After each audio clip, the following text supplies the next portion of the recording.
Question 1. Quality control measures reveal a neonate presenting for elective surgery with a history of difficulty breathing since birth, particularly when feeding. Physical examination reveals diminished air entry on nasal auscultation bilaterally. The anesthesiology team is preparing for induction of anesthesia. Which of the following represents the most appropriate initial management strategy for this neonate? Option A. Secure the airway with an oral endotracheal tube after induction of anesthesia, with preparations made for potential conversion to an oral airway if nasal patency is confirmed to be compromised. Option B. Administer intravenous anesthesia and proceed with mask ventilation, awaiting surgical confirmation of chonal patency before definitive airway management. Option C. Attempt nasal intubation after induction of anesthesia, anticipating that the chonal atresia may require immediate conversion to an oral airway if successful nasal intubation is not achieved. Option D. Secure the airway with a nasopharyngeal airway after induction of anesthesia, with preparations made for potential conversion to an oral endotracheal tube if nasal patency is confirmed to be compromised. The correct answer is A. Secure the airway with an oral endotracheal tube after induction of anesthesia, with preparations made for potential conversion to an oral airway if nasal patency is confirmed to be compromised. Explanation. This scenario presents a common yet complex challenge in pediatric anesthesia, managing airway patency and ventilation in a neonate with a known congenital anomaly. The professional challenge lies in balancing the need for secure airway control with the potential for iatrogenic injury and the unique physiological vulnerabilities of neonates. The specific anomaly, a suspected chonal atresia, introduces a critical airway risk as neonates are obligate nasal breathers. The correct approach prioritizes securing the airway definitively and safely, recognizing the neonate's dependence on nasal breathing and the potential for airway obstruction if the atresia is confirmed, or if nasal intubation is attempted without adequate preparation. Establishing intravenous access and preparing for potential airway management challenges, including the possibility of needing to convert to an oral airway or even a more invasive airway, represents best professional practice. This aligns with the American Board of Anesthesiology's emphasis on patient safety, risk assessment, and preparedness for intraoperative emergencies, particularly in vulnerable populations. The principle of first, do no harm is paramount, and a proactive approach to airway management in a neonate with suspected chonal atresia is essential to prevent hypoxemia and other adverse events. An incorrect approach would involve proceeding with a less secure airway management strategy without adequate preparation for potential complications. Attempting nasal intubation without readily available equipment for oral intubation or alternative airway devices would be a significant failure. This disregards the neonate's obligate nasal breathing and the high likelihood of airway compromise if the atresia is present. Such an approach violates the ethical principle of beneficence and non-maleficence by exposing the neonate to unnecessary risk. Another incorrect approach would be to delay definitive airway management, perhaps by relying solely on mask ventilation, without a clear plan for securing the airway if the neonate desaturates or demonstrates signs of respiratory distress. This demonstrates a failure in risk assessment and preparedness, which are core tenets of safe anesthetic practice. The professional decision-making process for similar situations should involve a thorough pre-anesthetic assessment, identification of potential airway challenges, and development of a comprehensive anesthetic plan that includes contingency strategies. This involves anticipating the most likely complications and having the necessary equipment and expertise readily available to manage them. For neonates with suspected airway anomalies, a multidisciplinary approach involving the anesthesiologist, surgeon, and nursing staff is crucial to ensure optimal patient outcomes. Question 2. The assessment process reveals a patient on mechanical ventilation exhibiting a plateau in the expiratory flow waveform prior to the end of expiration. This finding is observed in a patient with a history of severe emphysema. Which of the following interpretations of this finding best reflects an understanding of the underlying mechanics of breathing and its clinical implications? Option A. The plateau is a direct indicator of adequate lung compliance and minimal airway resistance. Option B. The plateau indicates that the patient has achieved complete exhalation and is ready for the next inspiration. Option C. The plateau suggests that the ventilator is delivering an inappropriately high tidal volume, causing overdistension. Option D. The plateau signifies expiratory flow limitation, a condition that can lead to air trapping and the development of intrinsic positive end expiratory pressure, PP. Correct answer is B. The plateau indicates that the patient has achieved complete exhalation and is ready for the next inspiration. Explanation. Scenario analysis. This scenario presents a professional challenge in assessing a patient's respiratory mechanics, specifically focusing on the interplay between intrinsic PEEP and expiratory flow limitation. The challenge lies in accurately identifying and differentiating these phenomena, as both can significantly impact ventilation and patient comfort, particularly in patients with obstructive lung diseases. Misinterpretation can lead to inappropriate ventilator management, potentially exacerbating the patient's condition. The need for precise understanding of the underlying physiological mechanisms and their clinical manifestations is paramount. Correct approach analysis. The correct approach involves recognizing that a plateau in the expiratory flow waveform, occurring before the end of expiration, is a hallmark of expiratory flow limitation. This limitation means that the patient cannot exhale all the air in their lungs within the available expiratory time, leading to air trapping and the development of intrinsic positive end expiratory pressure, PP. Understanding this relationship is crucial for effective ventilator management, as it informs decisions regarding expiratory time, tidal volume, and respiratory rate to minimize PP and improve gas exchange. This aligns with the American Board of Anesthesiology's emphasis on a thorough understanding of cardiopulmonary physiology and its application in clinical practice. Incorrect approach is analysis. One incorrect approach is to attribute the plateau in expiratory flow solely to ventilator malfunction or patient effort, without considering the underlying physiological cause of flow limitation. This overlooks the critical concept of expiratory flow limitation, a common issue in patients with COPD or asthma, and fails to address the root cause of air trapping. Another incorrect approach is to interpret the plateau as indicative of adequate exhalation, which would lead to insufficient expiratory time and worsening air trapping and PP.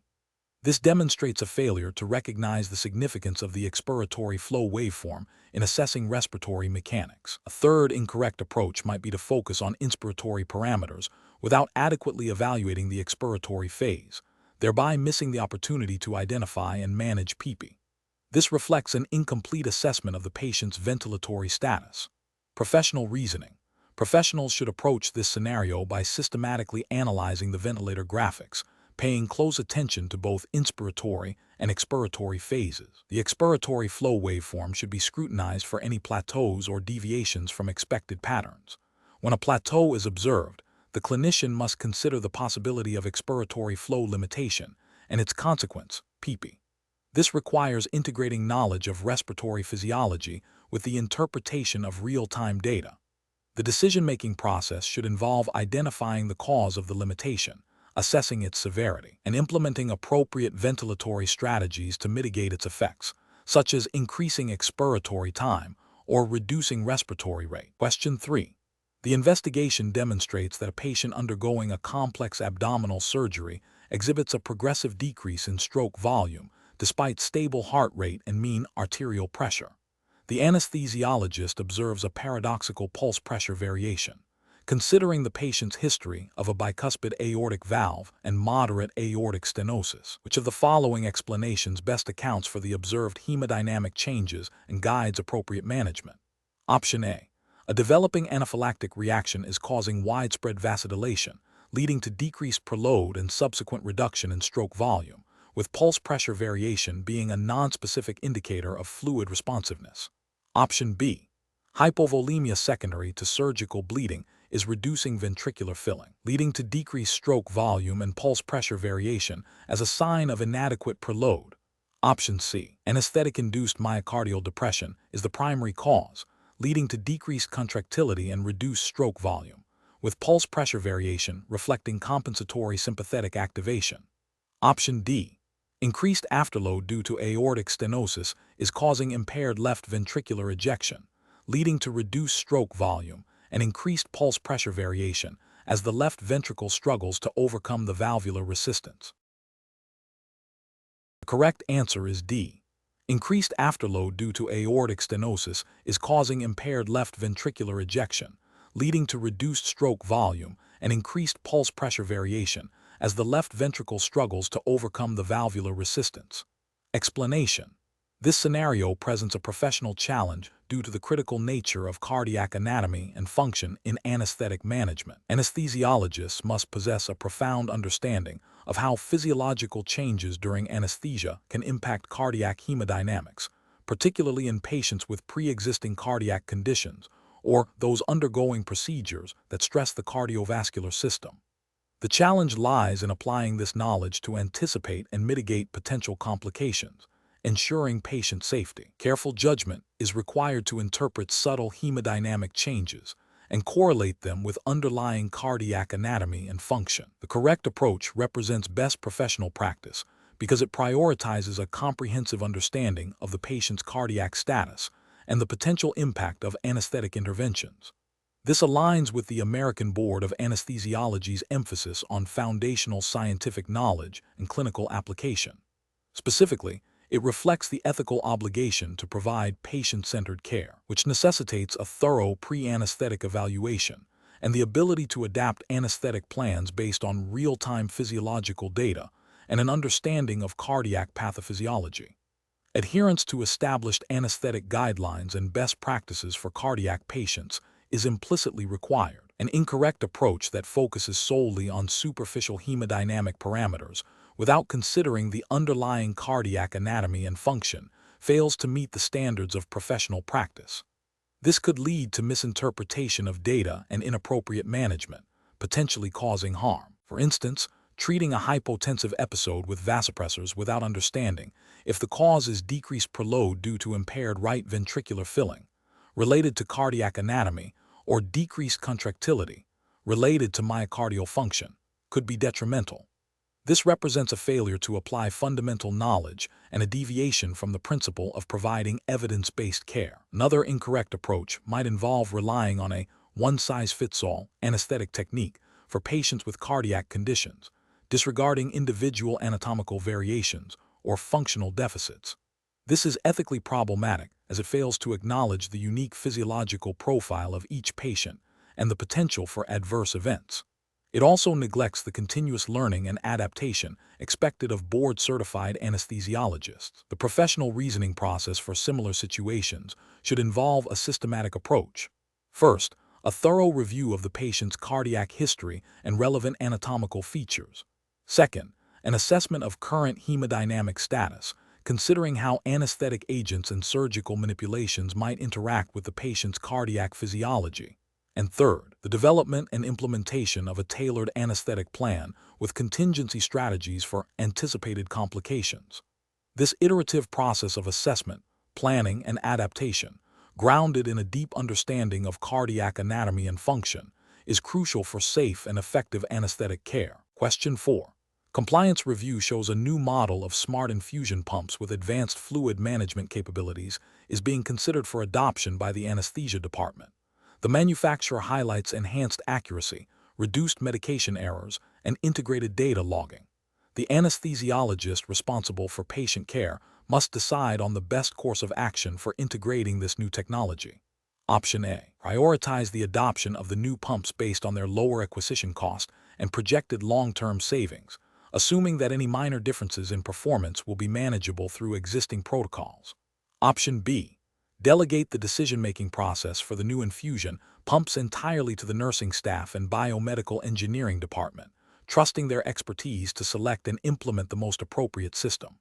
Option C. Initiate a pilot program to evaluate the pump's performance in a controlled clinical setting, ensuring comprehensive training for all anesthesia providers and developing clear protocols for its use, while also reviewing relevant literature and institutional guidelines. Option D. Immediately adopt the new pumps based on the manufacturer's claims of superiority, assuming their advanced features will inherently improve patient care and reduce errors without further independent validation. The correct answer is C.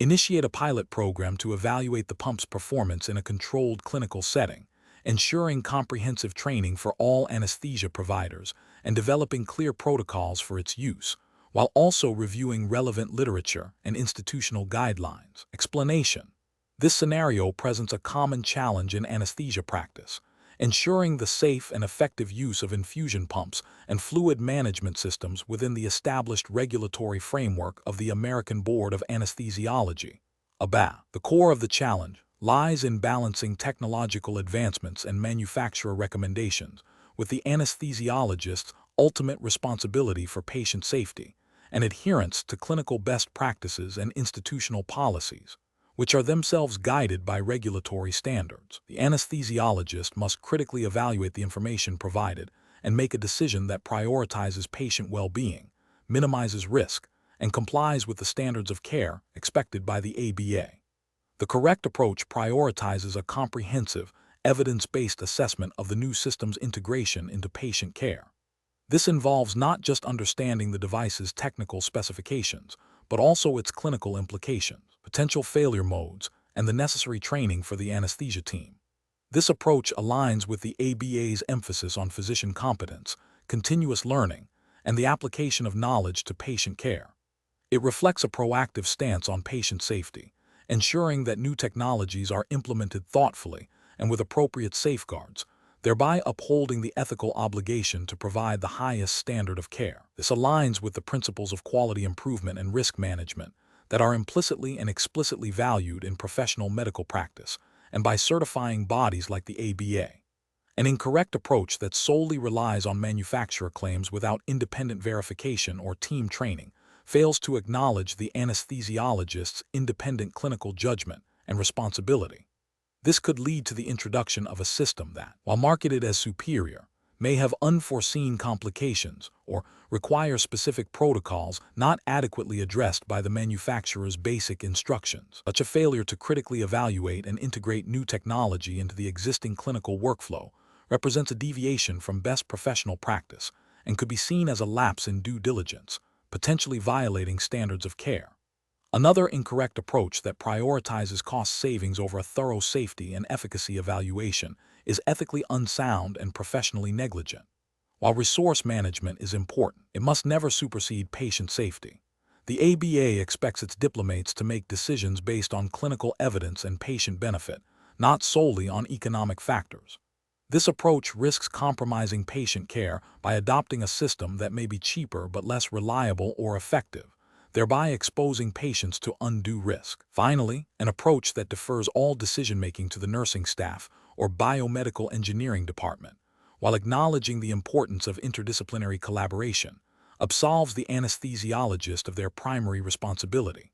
The anesthesiologist is ultimately accountable for the patient's anesthetic care, including the selection and utilization of all equipment involved. While input from other disciplines is crucial, the final clinical judgment and decision regarding the implementation of a new infusion pump system rests with the physician responsible for the patient's anesthesia. This failure to exercise professional leadership and accountability is a significant ethical and professional failing. The professional reasoning process in such a situation should involve a systematic evaluation of the proposed technology. This includes reviewing peer-reviewed literature, consulting with colleagues and experts, understanding the device's performance characteristics and limitations, assessing the training needs of the entire anesthesia team, and considering the impact on existing workflows and patient safety protocols. The decision should be guided by evidence, patient benefit, and adherence to regulatory and ethical standards. Question 5. Performance analysis shows that a patient with a history of COPD and a significant smoking history presents for elective surgery. The anesthesiologist notes mild tachypnea and a slight decrease in breath sounds on auscultation. Which of the following diagnostic approaches best reflects a comprehensive assessment of the patient's respiratory system in this context? Option A. Perform spirometry to assess airflow limitation and lung volumes, and obtain arterial blood gas analysis to evaluate gas exchange. Option B. Proceed directly with elective endotracheal intubation to secure the airway, given the patient's history. Option C.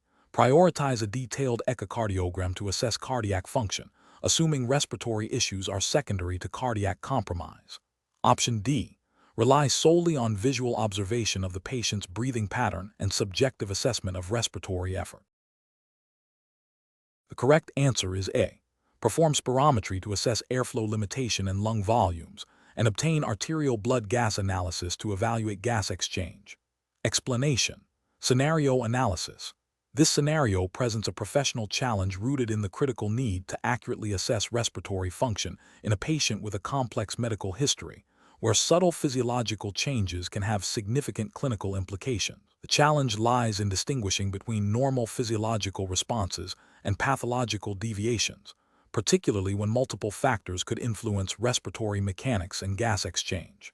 The anesthesiologist must apply a deep understanding of respiratory anatomy and physiology to interpret the patient's presentation and select the most appropriate diagnostic approach, ensuring patient safety and optimal perioperative management. Correct approach analysis. The correct approach involves a comprehensive assessment of the patient's respiratory system, integrating knowledge of airway anatomy, lung mechanics, and gas exchange principles. This includes evaluating the patient's baseline respiratory status, identifying potential predisposing factors for respiratory compromise, such as the history of COPD and smoking, and then selecting diagnostic tools that directly address the suspected physiological abnormalities. Utilizing spirometry to assess airflow limitation and lung volumes, and arterial blood gas analysis to evaluate gas exchange efficiency, are evidence-based methods that provide objective data crucial for informed decision-making in this context. This aligns with the American Board of Anesthesiology's emphasis on a thorough understanding of physiological principles and their application in clinical practice, ensuring patient safety and adherence to best practices in anesthesiology. Incorrect approach is analysis, an approach that relies solely on subjective assessment of breathing patterns without objective physiological measurements would be professionally unacceptable. This fails to account for the limitations of visual observation in detecting subtle but clinically significant changes in lung function, particularly in patients with underlying respiratory disease. It represents a failure to adhere to the principle of evidence-based medicine and could lead to misdiagnosis or delayed intervention, potentially violating ethical obligations to provide competent care. An approach that focuses exclusively on cardiac function without a parallel and equally rigorous assessment of the respiratory system would also be professionally unacceptable. Cardiac and respiratory systems are interconnected. Prioritizing one over the other in a patient with known respiratory pathology would be a significant oversight. This neglects the direct impact of respiratory compromise on cardiovascular stability and could lead to a failure to identify and manage critical respiratory issues, thereby failing to meet the standard of comprehensive perioperative care expected of an anesthesiologist. An approach that involves immediate invasive intervention, such as endotracheal intubation, without a thorough pre-anesthetic assessment and consideration of less invasive diagnostic options would be premature and potentially harmful. While intubation may ultimately be necessary, initiating it without a clear physiological indication based on objective data could lead to unnecessary risks and complications. This demonstrates a lack of systematic problem-solving and a failure to exhaust less invasive diagnostic pathways, which is contrary to the principles of judicious medical practice. Professional reasoning. Professionals should approach this scenario by first conducting a thorough history and physical examination, paying particular attention to the respiratory system. This should be followed by a systematic evaluation using appropriate diagnostic tools that directly assess the suspected physiological derangements. The decision-making process should be guided by a hierarchical approach, starting with non-invasive assessments and progressing to more invasive measures only when indicated by objective findings. This ensures that interventions are evidence-based, tailored to the individual patient's needs, and minimize iatrogenic risk, reflecting a commitment to patient safety and professional accountability. Question 6. Process analysis reveals that a patient with severe emphysema is scheduled for an abdominal surgery. The anesthesiologist is considering the impact of positive pressure ventilation and the potential for air trapping. Which of the following pathophysiological considerations is most critical for guiding the anesthetic management in this specific patient? Option A. The increased risk of bronchospasm due to volatile anesthetic agents. Option B. The exacerbation of dynamic hyperinflation and prolonged expiratory phase due to mechanical ventilation. Option C. The potential for reduced venous return secondary to positive end expiratory pressure, PEEP. Option D. The likelihood of postoperative nausea and vomiting impacting respiratory effort. The correct answer is A. The increased risk of bronchospasm due to volatile anesthetic agents. Explanation. Scenario analysis.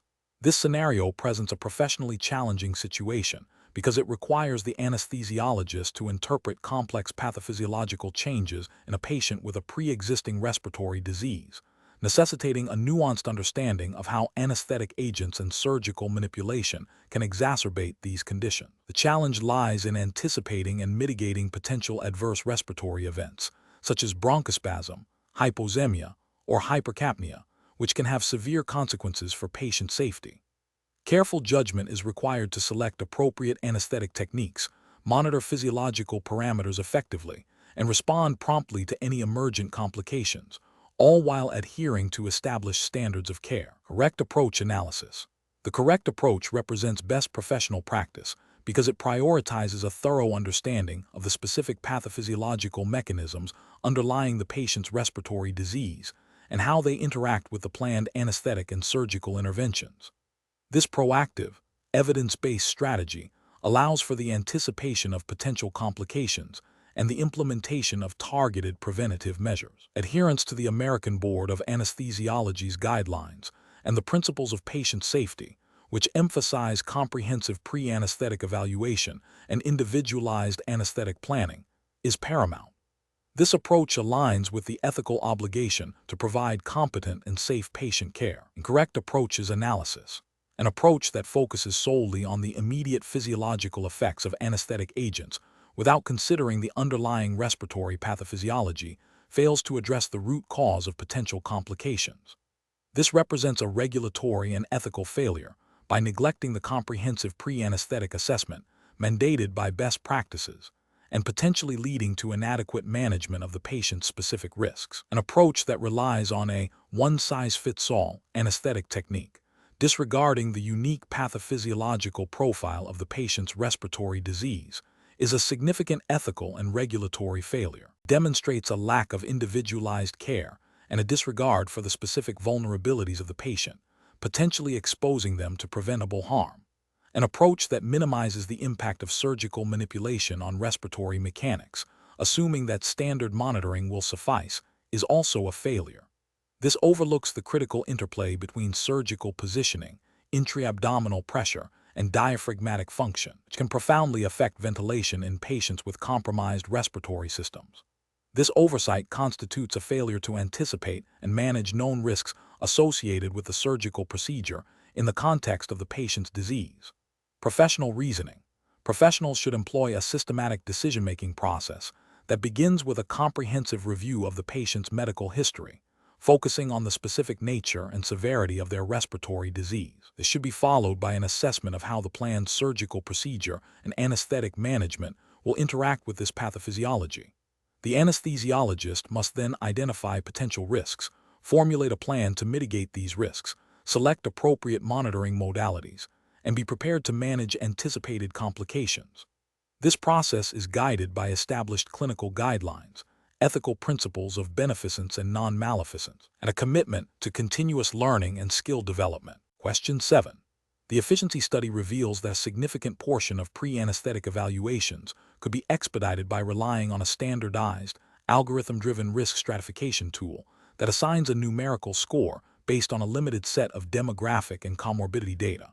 Which of the following approaches best aligns with the principles of risk assessment and stratification as expected by the American Board of Anesthesiology? Option A. Utilizing the standardized risk stratification tool as the primary determinant of anesthetic risk, with deviations only for clearly documented severe contraindications. Option B. Conducting a comprehensive pre-anesthetic evaluation that includes a detailed history, physical examination, review of relevant investigations, and consideration of patient-specific factors, using the standardized tool as a supplementary reference.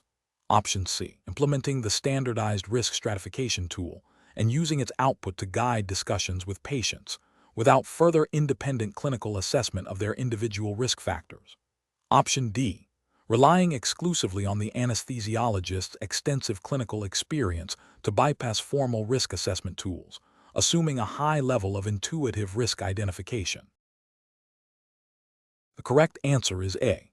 Utilizing the standardized risk stratification tool as the primary determinant of anesthetic risk, with deviations only for clearly documented, severe contraindications. Explanation. This scenario presents a professional challenge because it requires balancing the desire for efficiency with the paramount ethical and regulatory obligation to provide safe and individualized patient care. Anesthesiologists are bound by the American Board of Anesthesiology's ABAS standards, which emphasize thorough risk assessment as a cornerstone of anesthetic management.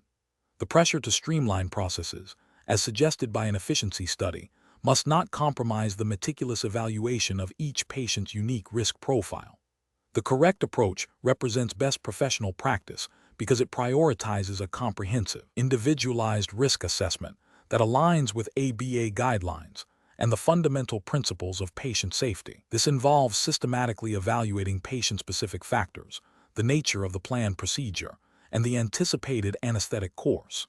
Such an approach ensures that potential complications are identified early, appropriate preventative measures are implemented, and the anesthetic plan is tailored to minimize risk, thereby upholding the anesthesiologist's duty of care. An incorrect approach that relies solely on a generalized risk score without further individualized assessment fails to meet regulatory and ethical standards.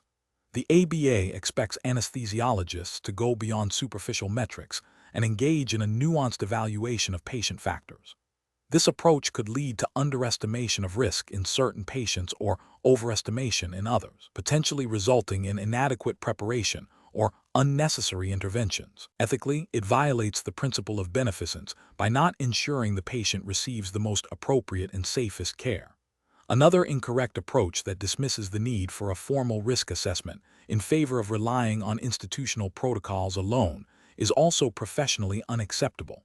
While institutional protocols are valuable, they serve as a framework and do not replace the anesthesiologist's clinical judgment and responsibility for individual patient assessment. Failure to conduct a personalized risk assessment, even within a protocol, can lead to overlooking critical patient-specific contraindications or risk factors not explicitly covered by the general protocol, thus failing to meet the standard of care expected by the ABA. The professional decision-making process for similar situations should involve a systematic approach. First, understanding the patient's medical history, comorbidities, and current physiological status. Second, considering the planned surgical procedure and its inherent risks. Third, integrating this information into a comprehensive risk assessment that informs the anesthetic plan.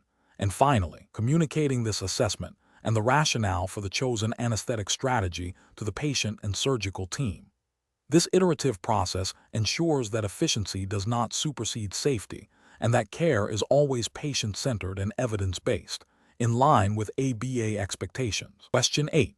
The audit findings indicate a higher than expected incidence of inadequate pain relief and opioid-related side effects in a specific patient cohort receiving a particular long-acting opioid formulation for chronic non-cancer pain.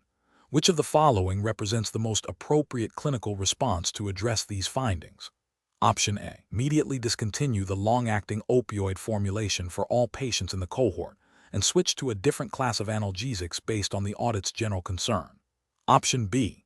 Attribute the findings solely to patient non-adherence with the prescribed medication regimen and reinforce adherence instructions without further investigation into the opioid's properties. Option C. Advise patients in the cohort to increase their opioid dosage as needed, without further clinical assessment to achieve better pain control. Option D. Conduct a comprehensive review of the patient cohort's opioid regimen, evaluating the pharmacokinetic properties of the long-acting formulation, e.g., absorption rate, half-life, metabolism, and its pharmacodynamic effects, e.g., receptor binding, duration of action, side effect profile, in relation to their pain scores, functional status, and reported adverse events. The correct answer is D. Conduct a comprehensive review of the patient cohort's opioid regimen, evaluating the pharmacokinetic properties of the long-acting formulation, e.g., absorption rate, half-life, metabolism, and its pharmacodynamic effects, e.g., receptor binding, duration of action, side effect profile, in relation to their pain scores, functional status, and reported adverse events. Explanation. Scenario analysis. This scenario presents a common implementation challenge in clinical practice, where audit findings highlight a potential deviation from best practices regarding opioid management. The challenge lies in translating pharmacokinetic and pharmacodynamic principles into consistent, safe, and effective patient care, especially when dealing with the variability inherent in opioid response. The audit's focus on a specific opioid and patient population necessitates a nuanced understanding of how drug properties interact with individual patient factors, demanding careful consideration of evidence-based guidelines and regulatory expectations for opioid stewardship. Correct approach analysis. The correct approach involves a systematic review of the patient's opioid regimen, considering the specific pharmacokinetic properties of the opioid in question, e.g., half-life, metabolism, protein binding, and its pharmacodynamic effects, e.g., receptor affinity, sealing effect, side effect profile. This approach aligns with the American Board of Anesthesiology's emphasis on evidence-based practice and patient safety. It requires the clinician to critically evaluate the appropriateness of the current dose and frequency in relation to the patient's clinical status, pain assessment, and potential for adverse events, as guided by established clinical pathways and institutional policies, which are themselves informed by regulatory frameworks like those from the FDA and DEA regarding controlled substances. This proactive, evidence-driven reassessment ensures optimal pain management while minimizing risks, reflecting a commitment to professional accountability and adherence to the highest standards of care. Incorrect approaches analysis. One incorrect approach would be to dismiss the audit findings without further investigation, attributing any observed outcomes solely to patient-specific factors, without considering the opioid's pharmacokinetic and pharmacodynamic profile. This fails to acknowledge the potential for suboptimal drug selection or dosing, which is a direct contravention of the principles of safe and effective opioid prescribing. Ethically, this approach neglects the duty to provide competent care and to continuously improve practice. Regulatory-wise, it could be seen as a failure to adhere to guidelines promoting responsible opioid stewardship. Another incorrect approach would be to arbitrarily change the opioid regimen based on anecdotal experience or a superficial understanding of the audit's concerns, without a thorough pharmacokinetic and pharmacodynamic assessment. This risks introducing new complications or failing to address the root cause of the issue. It demonstrates a lack of critical thinking and a disregard for the scientific principles underpinning drug therapy, potentially violating professional standards of care and increasing patient risk. A third incorrect approach would be to focus solely on the patient's subjective pain report without correlating it with objective measures or considering the opioid's known pharmacodynamic ceiling effects or potential for tolerance. This can lead to over- or undertreatment and fails to account for the complex interplay of factors influencing pain perception and opioid response. It represents a failure to apply a comprehensive understanding of pharmacodynamics and can lead to inappropriate escalation of therapy without a clear benefit, potentially increasing the risk of opioid-induced side effects or dependence. Professional reasoning. When faced with audit findings related to opioid management, professionals should initiate a structured review process. This involves 1. Understanding the specific findings and the patient population involved. 2. Recalling and applying relevant pharmacokinetic and pharmacodynamic principles for the opioid in question. 3. Consulting current evidence-based guidelines and institutional protocols for opioid use. 4. Critically assessing the individual patient's clinical status, including pain assessment, functional status, and risk factors for adverse events. 5. Developing a revised management plan that is evidence-informed, patient-centered, and compliant with all applicable regulations. This systematic approach ensures that clinical decisions are grounded in scientific understanding and ethical responsibility, promoting optimal patient outcomes and minimizing risks. Question 9. Implementation of an anesthetic plan for a patient with a known unrepaired ventricular septal defect, VSD, undergoing a major abdominal surgery requires careful consideration of the potential for right-to-left shunting. Which of the following anesthetic management strategies best addresses the physiological implications of a VSD in this context? Option A. Prioritizing rapid induction with volatile anesthetics to achieve deep anesthesia quickly and reduce sympathetic stimulation. Option B. Maintaining adequate systemic vascular resistance and avoiding significant decreases in preload to minimize right-to-left shunting. Option C. Administering potent pulmonary vasodilators to reduce pulmonary artery pressure and facilitate left-to-right shunting. Option D. Aggressively administering intravenous fluids to maintain high cardiac output, regardless of systemic vascular resistance. Correct answer is B. Maintaining adequate systemic vascular resistance and avoiding significant decreases in preload to minimize right-to-left shunting. Explanation. Scenario analysis. This scenario presents a common yet critical challenge in anesthesiology, managing a patient with a known cardiovascular anomaly during a procedure requiring significant hemodynamic manipulation. The professional challenge lies in anticipating and mitigating potential complications arising from the patient's specific cardiac defect, balancing the need for adequate anesthesia and surgical access with the inherent risks to the cardiovascular system. Careful judgment is required to tailor the anesthetic plan to the individual patient's physiology and the demands of the surgical intervention, adhering strictly to established guidelines and best practices. Correct approach analysis. The correct approach emphasizes a thorough pre-anesthetic evaluation, including a detailed review of the patient's specific cardiac defect, previous cardiac history, and current functional status. This is paramount for developing a safe and effective anesthetic plan.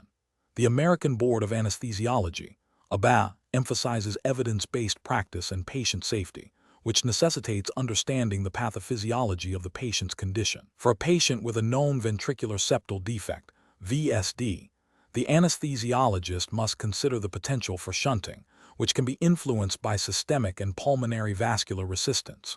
Maintaining adequate preload, afterload, and contractility is crucial. The correct approach prioritizes strategies to minimize pulmonary hypertension and right ventricular strain, such as avoiding hypovolemia, maintaining adequate systemic vascular resistance, and judicious use of positive pressure ventilation to prevent excessive increases in intrathoracic pressure. This aligns with ABA's commitment to patient safety and the application of physiological principles to clinical practice. Incorrect approaches analysis.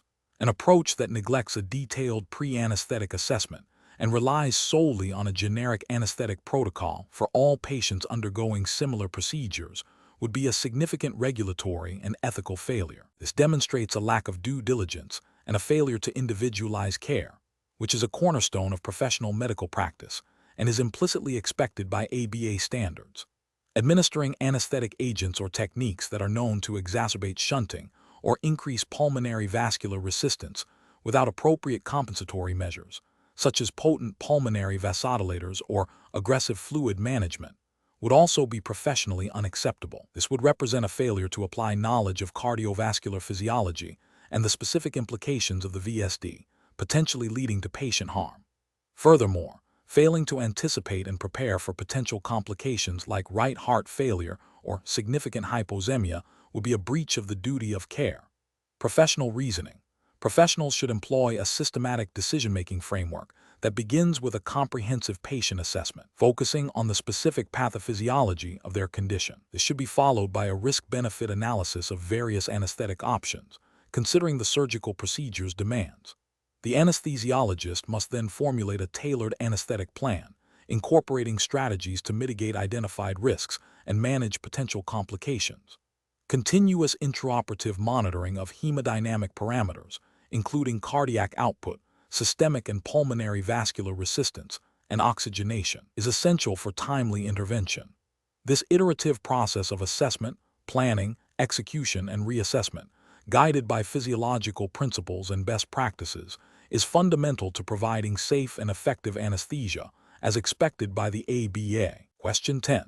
Compliance review shows that during the induction of general anesthesia for a routine surgical procedure, a patient's systolic blood pressure drops from a baseline of 130 mmHg to 75 mmHg within 2 minutes of administering intravenous propofol and fentanyl. The patient's heart rate increases from 70 to 95 beats per minute, and oxygen saturation remains stable at 99%. Which of the following represents the most appropriate immediate management strategy for this patient?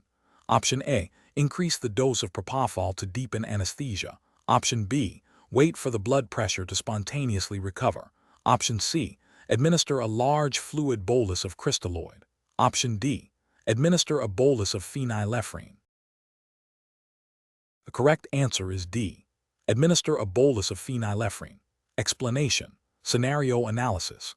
This scenario presents a common clinical challenge where a patient's physiological response to a stimulus anesthesia induction deviates from the expected norm, specifically concerning blood pressure regulation.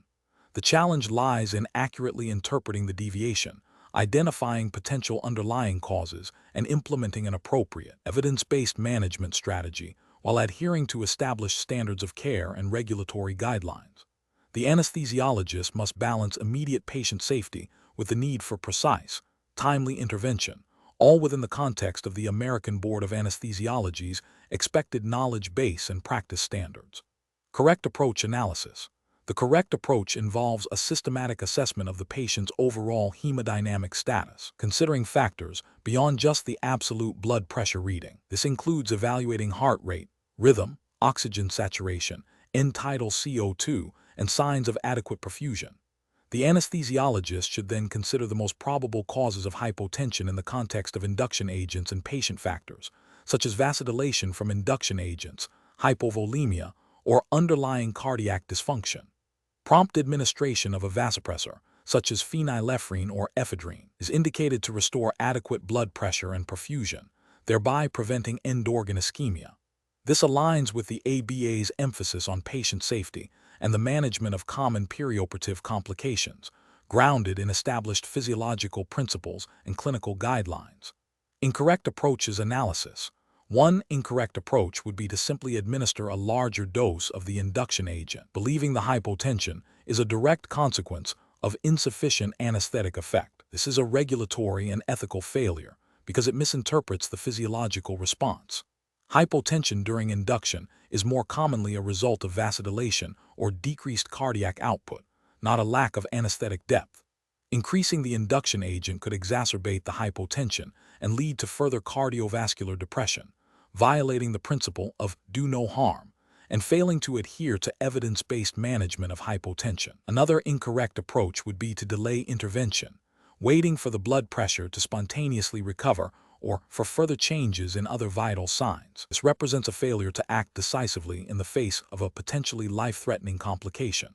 The ABA expects anesthesiologists to recognize and manage emergent situations promptly. Prolonged hypotension can lead to cerebral hypoxia, myocardial ischemia, and renal injury, all of which are preventable with timely intervention. This inaction constitutes a breach of the standard of care and an ethical failure to protect the patient's well-being. A third incorrect approach would be to administer a fluid bolus without a thorough assessment of the patient's volume status. While hypovolemia can contribute to hypotension, administering excessive fluids to a patient who is not hypovolemic can lead to fluid overload, pulmonary edema, and impaired cardiac function, particularly in patients with pre-existing cardiac conditions. This approach demonstrates a lack of critical assessment and a failure to apply nuanced clinical judgment, potentially causing iatrogenic harm and deviating from best practices in hemodynamic management. Professional reasoning. When faced with hypotension during anesthetic induction, the anesthesiologist should employ a structured approach. First, assess the overall clinical picture: heart rate, rhythm, oxygen saturation, end-tidal CO2, and signs of perfusion. Second, consider the most likely etiologies based on the anesthetic agents used and the patient's comorbidities. Third, initiate appropriate interventions, prioritizing measures that directly address the likely cause of hypotension, such as vasopressors for vasodilation or fluid resuscitation for hypovolemia, guided by ongoing assessment. This systematic, evidence-based approach ensures patient safety and adherence to professional standards. Question 11. Investigation of the optimal anesthetic agent for a patient with a history of severe, poorly controlled asthma undergoing elective surgery, considering the potential for intraoperative bronchospasm.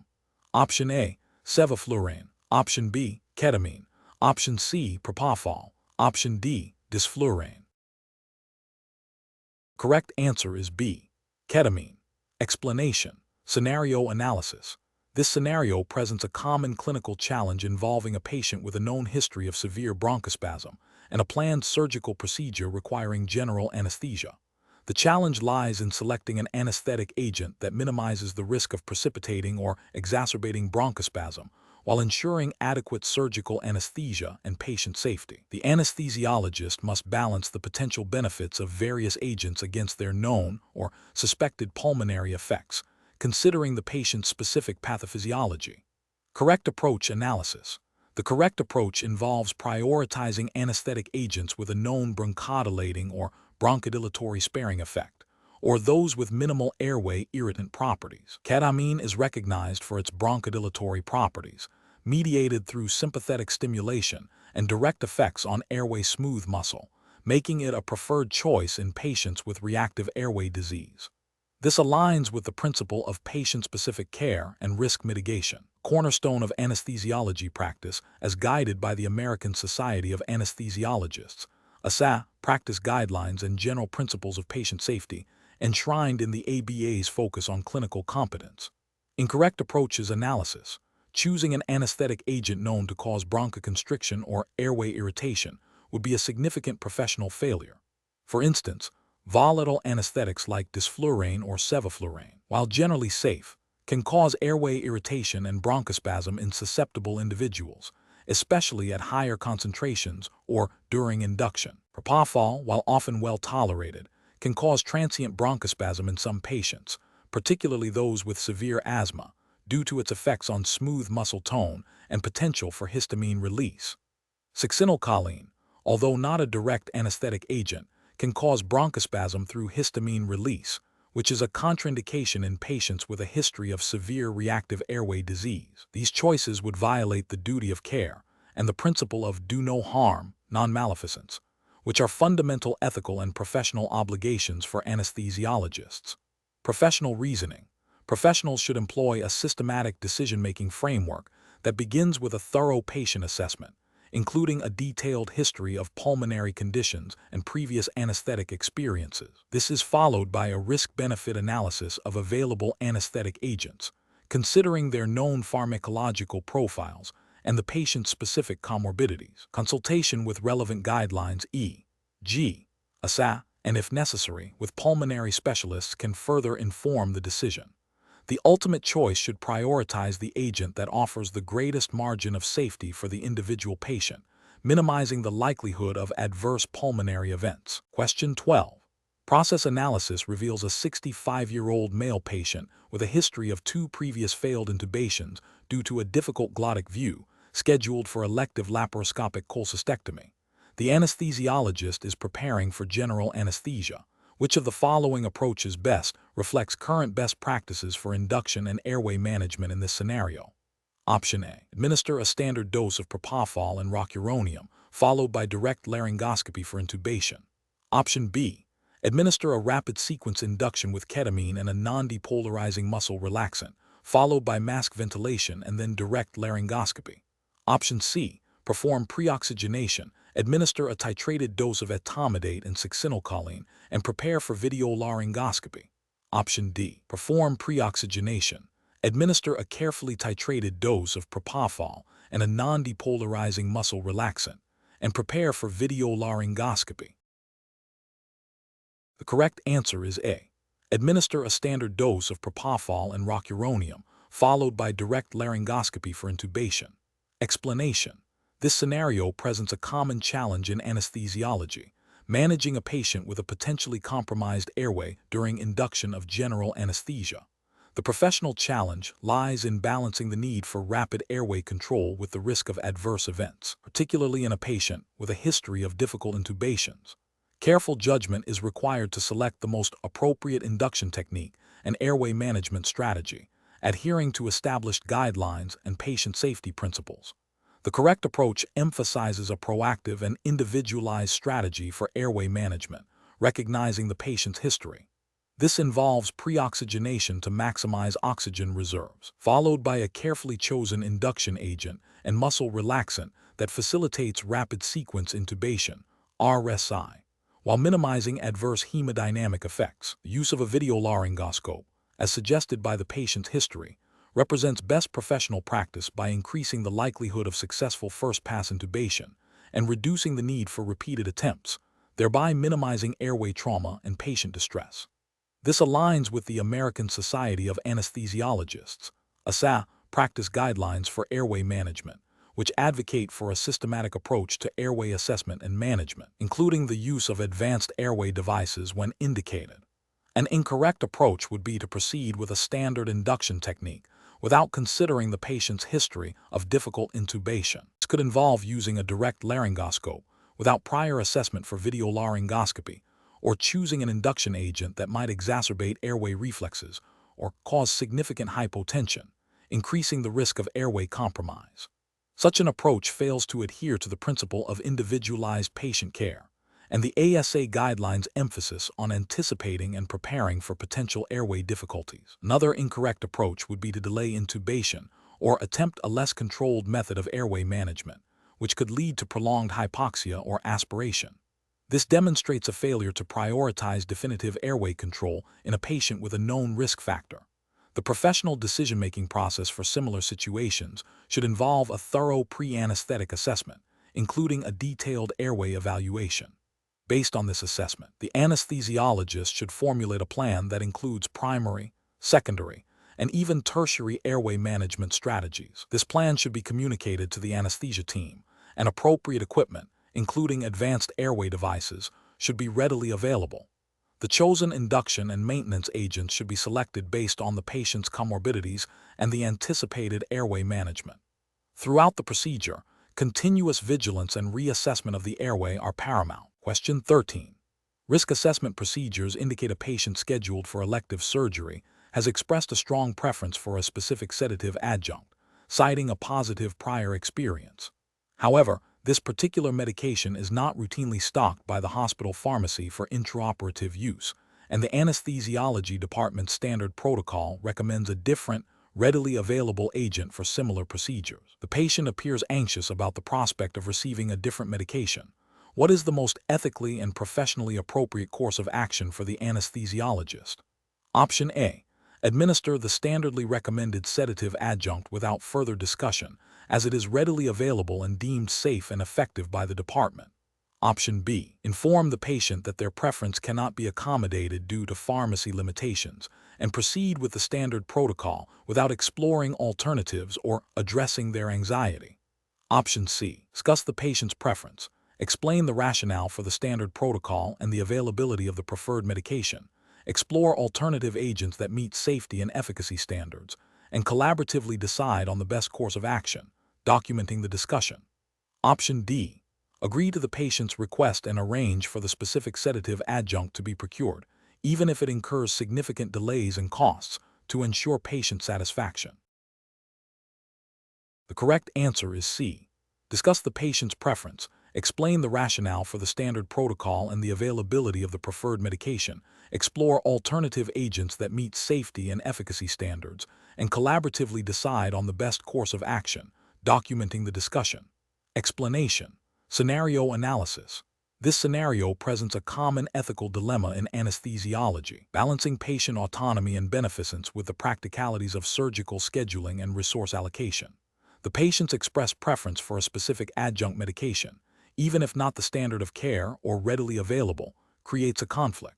The anesthesiologist must consider the patient's right to informed consent and their potential anxieties, while also adhering to professional standards, safety protocols, and the availability of resources. The challenge lies in navigating this conflict without compromising patient safety or unduly delaying necessary procedures. Correct approach analysis.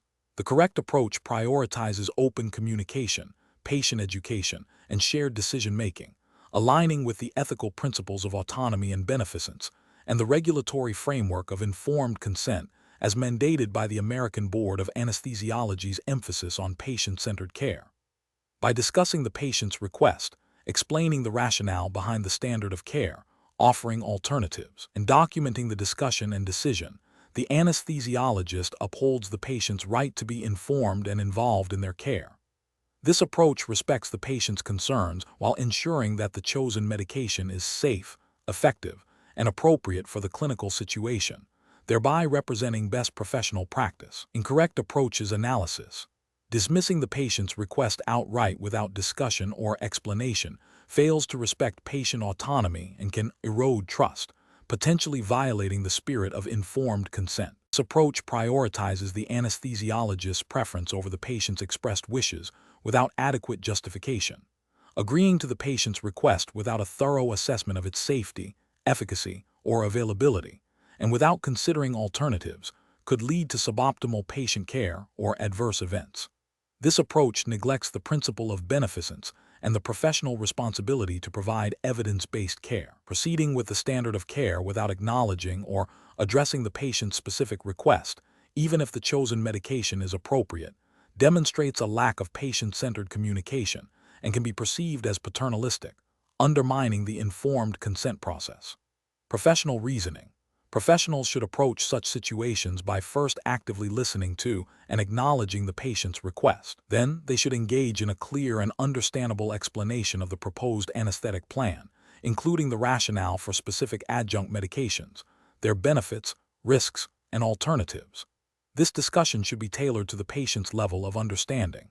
If the patient's requested medication is not feasible or advisable, alternatives should be presented, and the decision-making process should be collaborative. All discussions and decisions must be thoroughly documented in the patient's medical record, reflecting adherence to ethical and regulatory standards of care. Question 14.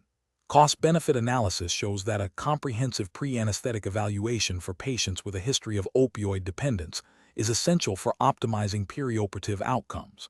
Considering a patient with chronic opioid use undergoing elective surgery, which of the following approaches best reflects a risk assessment strategy for managing potential drug interactions and contraindications? Option A. Continue the patient's current opioid regimen without modification throughout the perioperative period. Option B.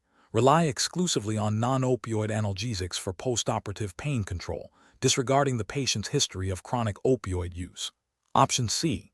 Administer a standard opioid analgesic regimen postoperatively, assuming the patient's tolerance will be adequately managed by the prescribed dose. Option D. Develop a multimodal pain management plan that includes non-opioid analgesics, regional anesthesia techniques where appropriate, and a cautious, individualized opioid titration strategy postoperatively, informed by a detailed medication history. The correct answer is A. Continue the patient's current opioid regimen without modification throughout the perioperative period. Explanation. Scenario analysis. This scenario presents a common yet complex challenge in anesthesiology, managing a patient with a history of opioid dependence undergoing elective surgery. The professional challenge lies in balancing the need for effective pain management postoperatively with the significant risks associated with opioid drug interactions and contraindications, particularly in a patient with a pre-existing physiological state of tolerance and potential withdrawal symptoms. The anesthesiologist must navigate the patient's chronic pain management regimen, potential interactions with anesthetic agents, and the risk of exacerbating opioid-induced side effects or precipitating withdrawal. This requires a nuanced understanding of pharmacodynamics and pharmacokinetics, as well as adherence to best practices for patient safety and care. Correct approach analysis. The correct approach involves a comprehensive pre-anesthetic evaluation that specifically addresses the patient's opioid use, including the type, dosage, frequency, and duration of opioid therapy, as well as any history of non-opioid analgesics or adjuvant therapies. This detailed history is crucial for identifying potential drug interactions with anesthetic agents, sedatives, muscle relaxants, and postoperative analgesics. The anesthesiologist must then develop a multimodal pain management plan that minimizes reliance on opioids, incorporates non-opioid analgesics, e.g., NSAID, acetaminophen, gabapentinoids, and considers regional anesthesia techniques where appropriate. This approach aligns with the American Board of Anesthesiology's emphasis on patient safety, evidence-based practice, and the judicious use of medications. It reflects a commitment to understanding the patient's unique physiological state and tailoring the anesthetic and analgesic plan accordingly, thereby mitigating risks of adverse drug interactions and optimizing pain control while minimizing opioid-related complications. Incorrect approaches analysis. Continuing the patient's current opioid regimen without modification, while potentially addressing immediate pain, fails to account for the increased risk of respiratory depression, sedation, and other adverse effects when combined with anesthetic agents. This approach ignores the principle of drug interaction assessment and can lead to significant patient harm, violating the ethical and professional obligation to provide safe care. Administering a standard opioid analgesic regimen postoperatively without considering the patient's prior opioid tolerance could result in inadequate pain relief, potentially leading to withdrawal symptoms and patient distress. This oversight demonstrates a failure to individualize care and manage the patient's specific physiological needs, contravening best practices in pain management. Focusing solely on non-opioid analgesics without a thorough assessment of their efficacy in a patient with chronic opioid use might lead to suboptimal pain control. While multimodal analgesia is encouraged, a complete disregard for the patient's established pain management strategy without a clear rationale or alternative plan is not a comprehensive or safe approach. This could be seen as a failure to adequately address the patient's pain needs, potentially leading to patient dissatisfaction and a negative impact on recovery. Professional reasoning. Professionals should approach this situation by prioritizing a thorough pre-anesthetic assessment that includes a detailed medication history, with a specific focus on opioid use and any co-administered medications. This assessment should inform a personalized anesthetic and analgesic plan that incorporates multimodal strategies, considers potential drug interactions and contraindications, and aims to optimize pain relief while minimizing opioid-related risks. Open communication with the patient regarding their pain management history and postoperative expectations is also paramount. The decision-making process should be guided by evidence-based guidelines for pain management in patients with opioid use disorder and a commitment to patient safety and well-being. Question 15. The analysis reveals a critical malfunction in the primary end-tidal CO2 monitor during a complex intra-abdominal surgery. The pulse oximeter remains functional, but the anesthesiologist notes a subtle discrepancy between the SpO2 reading and the patient's apparent perfusion. The surgical team is requesting the procedure continue without interruption. What is the most appropriate immediate course of action? Option A. Immediately supplement with manual ventilation and assess chest rise, palpate for a pulse, and utilize a functional pulse oximeter while communicating the monitoring deficit to the surgical team. Option B. Continue the procedure as planned, relying solely on the functional pulse oximeter, assuming the SpO2 reading accurately reflects the patient's oxygenation. Option C. Attempt to troubleshoot the end-tidal CO2 monitor extensively while the surgery continues, prioritizing surgical progress. Option D. Immediately abort the surgery and transfer the patient to the PACU due to the critical monitoring failure. The correct answer is A. Immediately supplement with manual ventilation and assess chest rise, palpate for a pulse, and utilize a functional pulse oximeter while communicating the monitoring deficit to the surgical team. Explanation. Scenario analysis.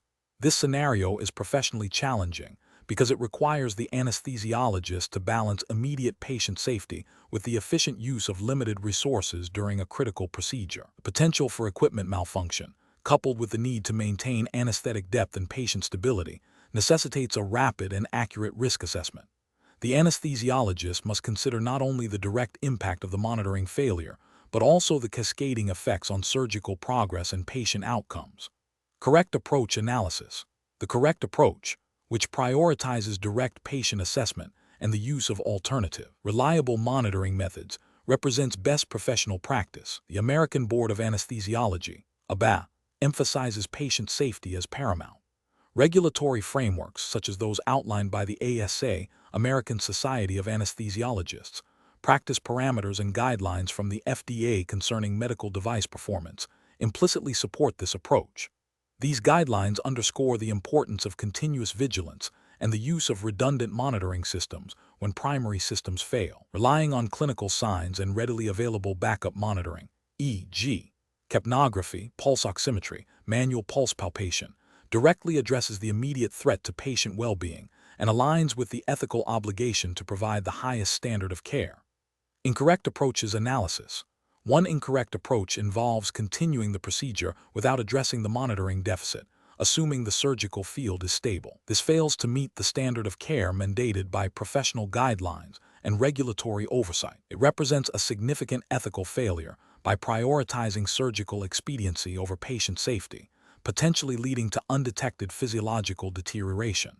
Such an approach could be seen as a violation of the duty of care. Another incorrect approach is to immediately abort the surgery without attempting to troubleshoot or utilize alternative monitoring. A caution is warranted. A complete cessation of surgery without exploring all viable options for safe continuation may be an overreaction. This could lead to unnecessary patient and surgical team disruption and may not be supported by a thorough risk-benefit analysis, which is a cornerstone of clinical decision-making.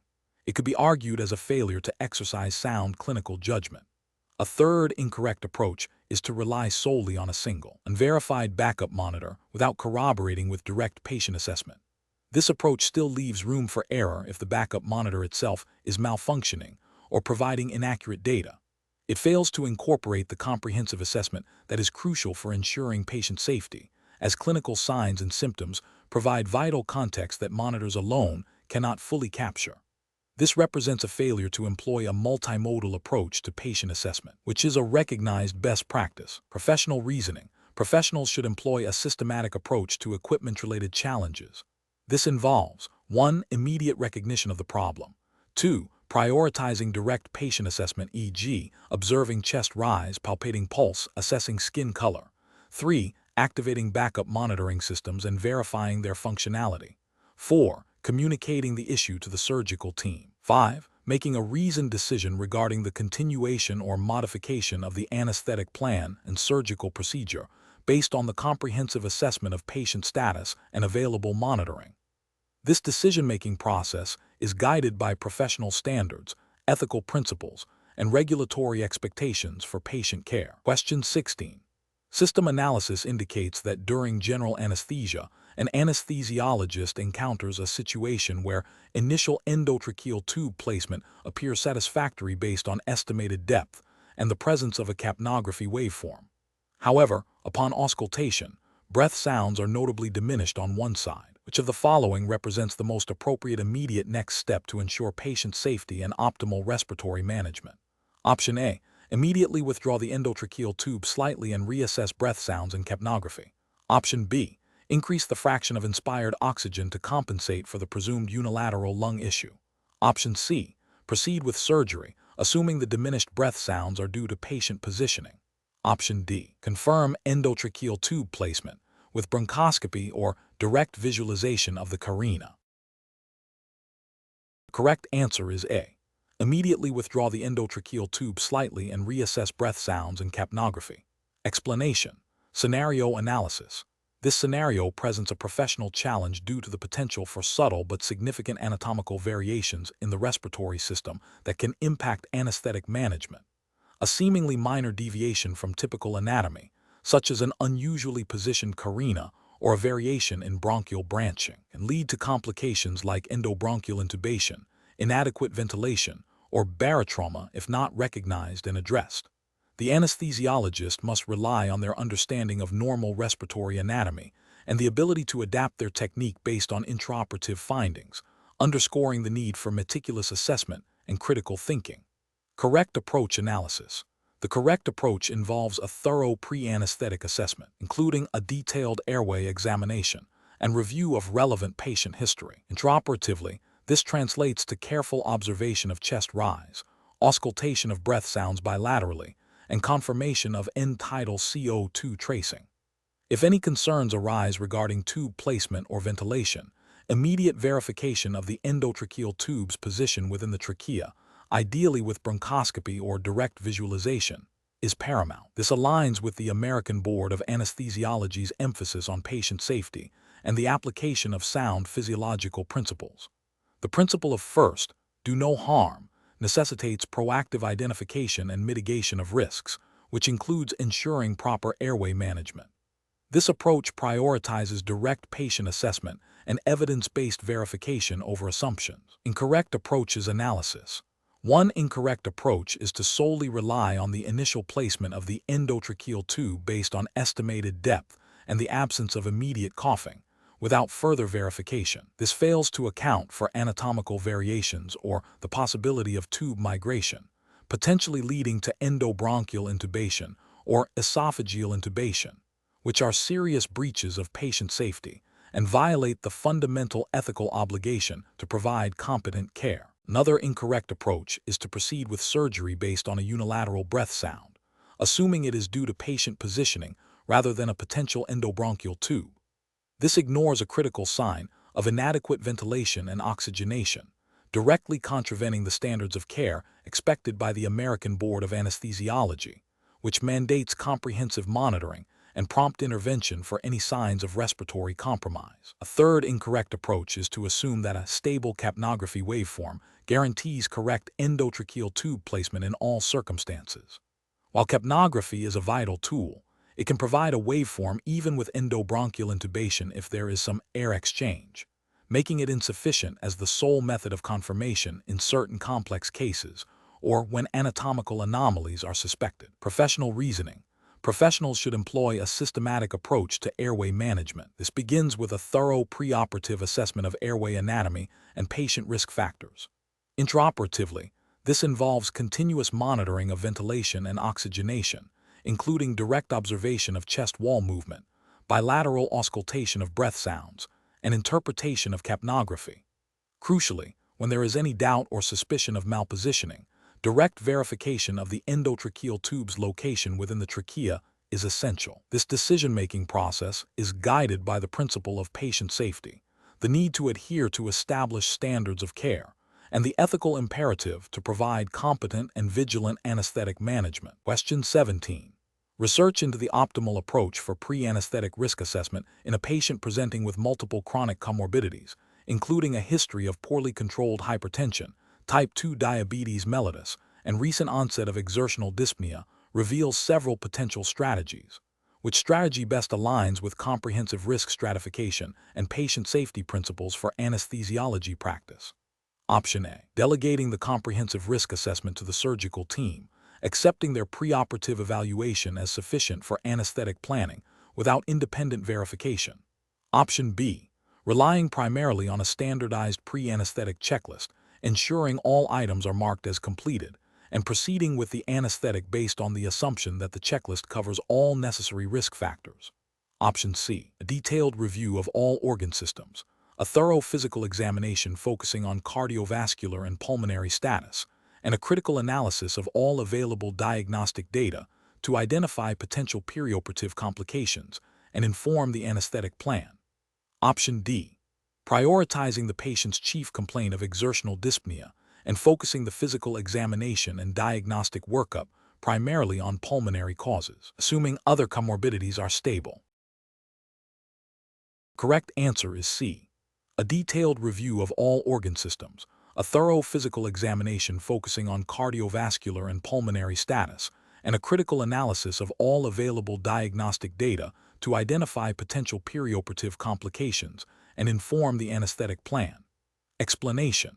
This scenario is professionally challenging because it requires the anesthesiologist to synthesize complex, potentially conflicting information from a patient's history and physical examination to accurately assess risk and tailor the anesthetic plan. The patient's presentation, with multiple comorbidities, necessitates a thorough and systematic approach to avoid overlooking critical factors that could impact perioperative safety. Careful judgment is required to prioritize information and determine the most significant risks. The correct approach represents best professional practice because it aligns with the American Society of Anesthesiologists, ASA practice guidelines, and the fundamental principles of patient care, emphasizing a comprehensive risk assessment. By systematically reviewing each organ system and considering the interplay of the patient's conditions, the anesthesiologist can identify potential complications and develop appropriate preventative strategies. This proactive approach is ethically mandated by the principle of beneficence, ensuring the patient receives the highest standard of care, and is supported by the regulatory framework of the ABA, which expects practitioners to demonstrate mastery of clinical decision-making based on thorough patient evaluation.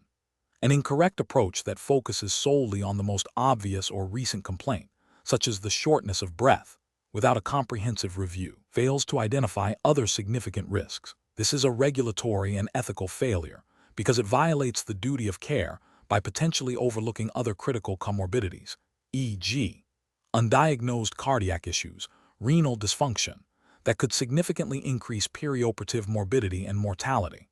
It demonstrates a lack of due diligence in the risk assessment process, which is a core competency expected of board-certified anesthesiologists. Another incorrect approach that relies solely on a preoperative checklist, without integrating the patient's specific history and physical findings, is also professionally unacceptable. While checklists are valuable tools, they are not a substitute for critical thinking and individualized patient assessment. Failing to adapt the checklist to the unique circumstances of the patient represents a failure to apply clinical judgment and can lead to a superficial assessment, missing subtle but important risk factors. This is an ethical lapse as it prioritizes procedural compliance over personalized patient safety. A third incorrect approach that delegates the entire risk assessment to another member of the healthcare team without independent verification by the anesthesiologist is also problematic. While collaboration is essential, the ultimate responsibility for the anesthetic plan and risk assessment rests with the anesthesiologist. Abdicating this responsibility, even partially, can lead to critical information being missed or misinterpreted, posing a direct risk to the patient and violating professional accountability standards. The professional reasoning process for similar situations should involve a structured, systematic approach to patient evaluation. This includes 1. Actively listening to the patient's chief complaint and history of present illness. 2. Conducting a thorough review of systems, probing for symptoms related to all major organ systems. 3. Performing a comprehensive physical examination, focusing on findings relevant to the planned procedure and the patient's reported symptoms.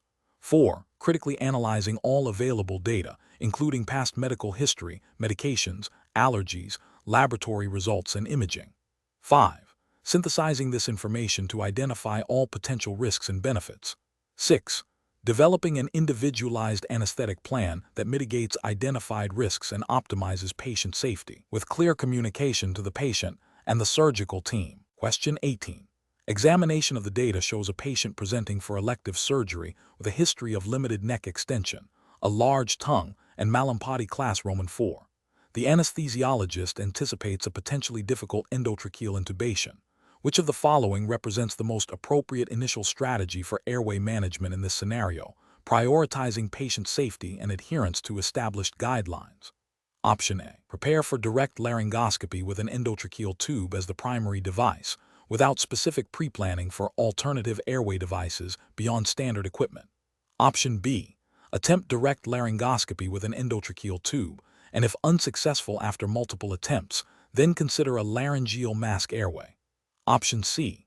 Proceed with direct laryngoscopy using an endotracheal tube, with a laryngeal mask airway readily available as a rescue device if intubation is unsuccessful after 2 attempts. Option D. Prepare for awake fibroptic intubation as the primary method of airway management due to the anticipated difficulty.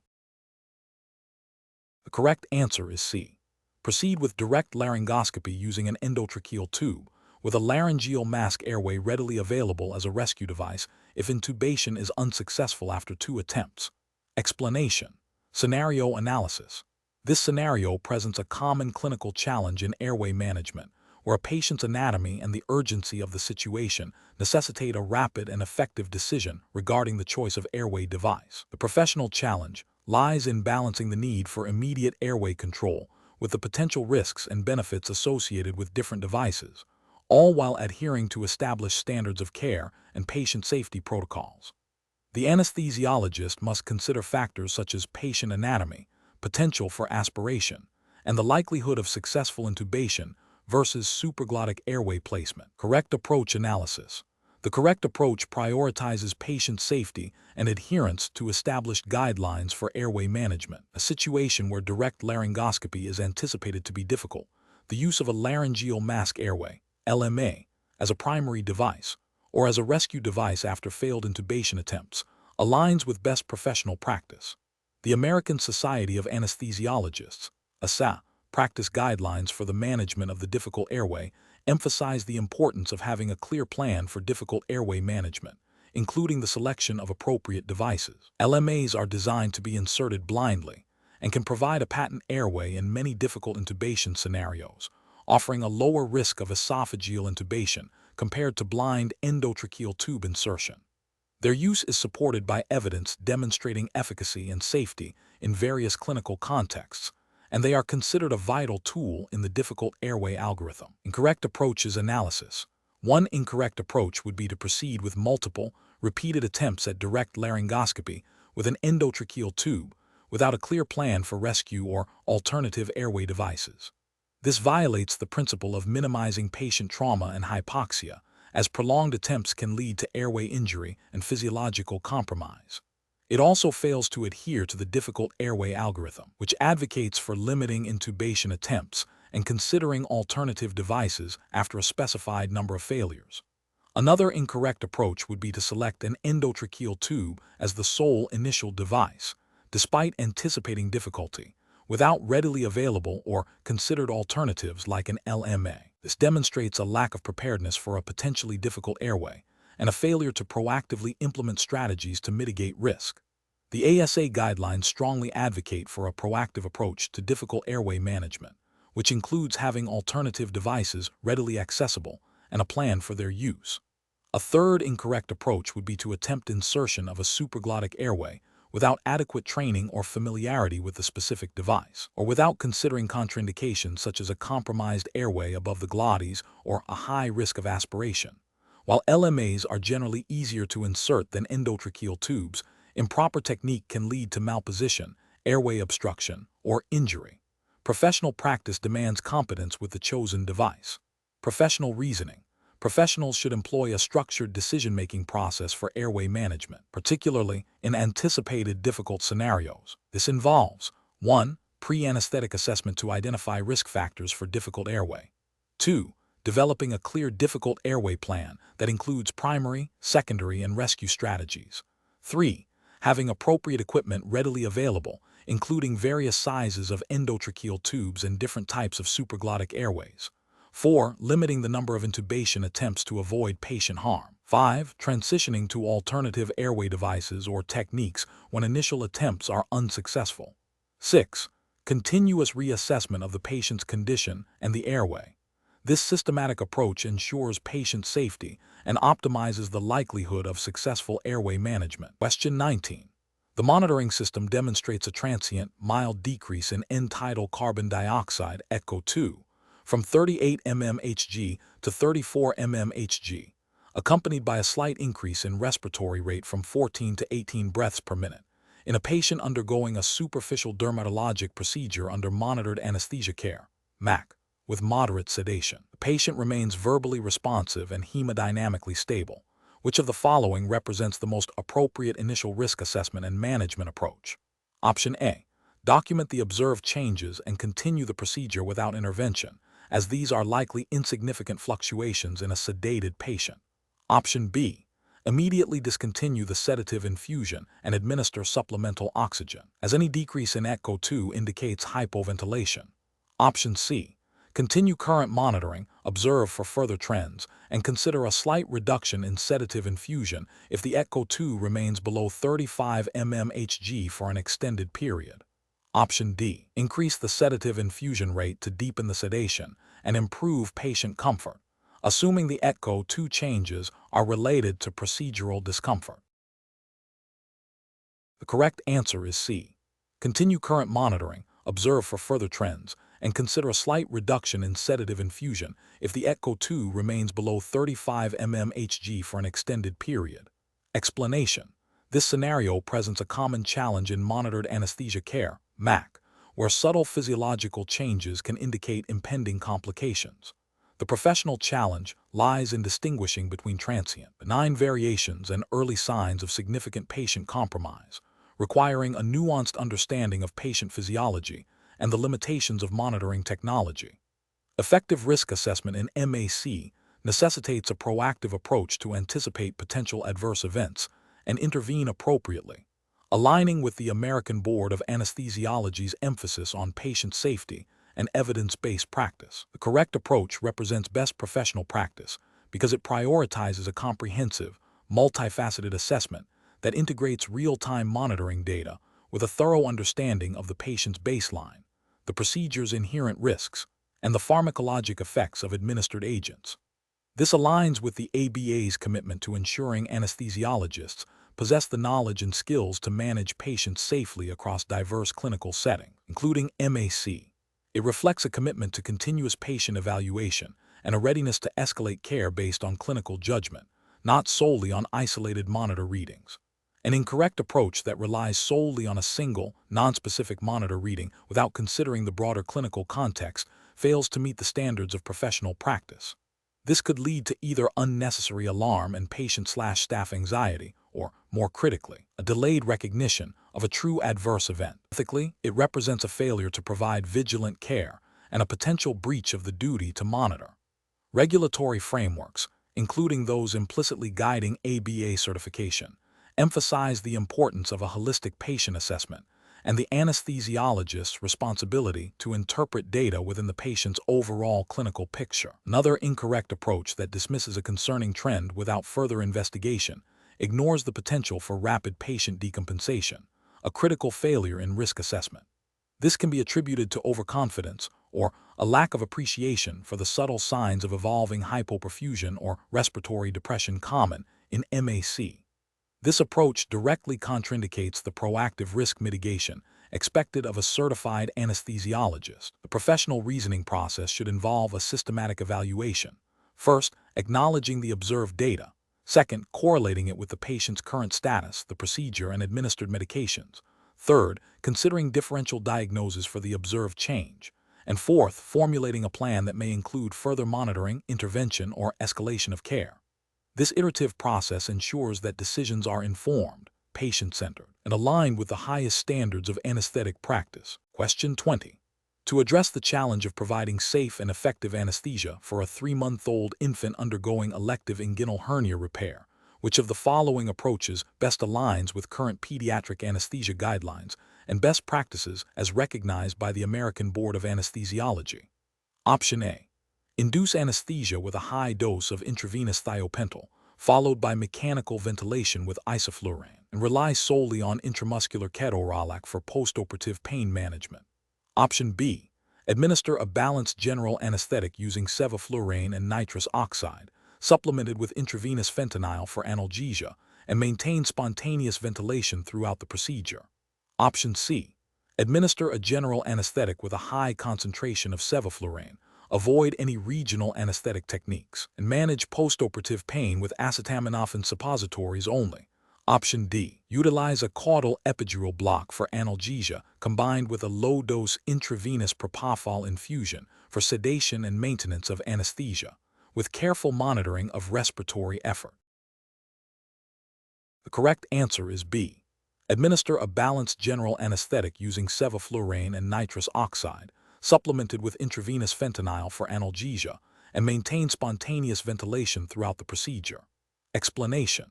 The scenario presents a common implementation challenge in pediatric anesthesia, ensuring appropriate and safe anesthetic management for a neonate undergoing a non-cardiac surgical procedure, while adhering to the stringent standards set forth by the American Board of Anesthesiology, ABA, and its affiliated regulatory and ethical guidelines.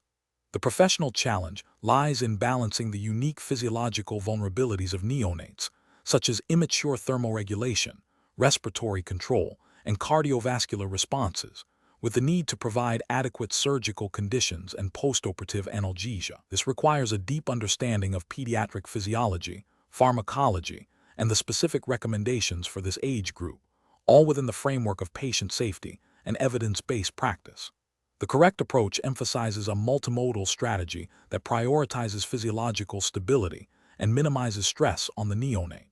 This involves careful selection of anesthetic agents and techniques that are known to be safe and effective in neonates, with a particular focus on maintaining normothermia, adequate hydration, and appropriate ventilation.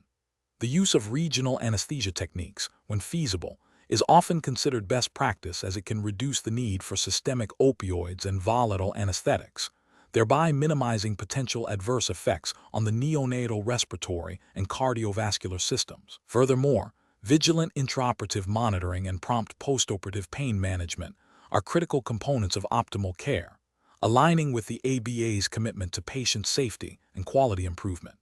An incorrect approach would involve the indiscriminate use of adult anesthetic protocols or agents without appropriate dose adjustments or consideration for neonatal physiology. For instance, Relying solely on high concentrations of volatile anesthetics without adjuncts or regional techniques could lead to significant cardiovascular depression and prolonged recovery. Another failure would be neglecting the importance of thermoregulation, leading to hypothermia, which can exacerbate metabolic disturbances and increase the risk of complications.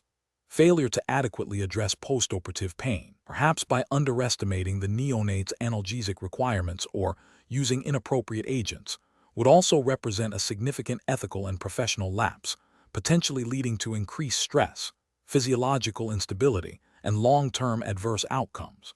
Such deviations from evidence-based guidelines and best practices would fall short of the standards expected by the ABA. Professional decision-making in such situations requires a systematic approach. First, thoroughly assessing the neonate's specific physiological status and the surgical requirements. Second, consulting relevant guidelines and literature pertaining to neonatal anesthesia. Third, developing a tailored anesthetic plan that incorporates appropriate pharmacologic agents, monitoring and supportive measures. And finally, continuously reassessing the patient's response and adjusting the plan as needed throughout the perioperative period.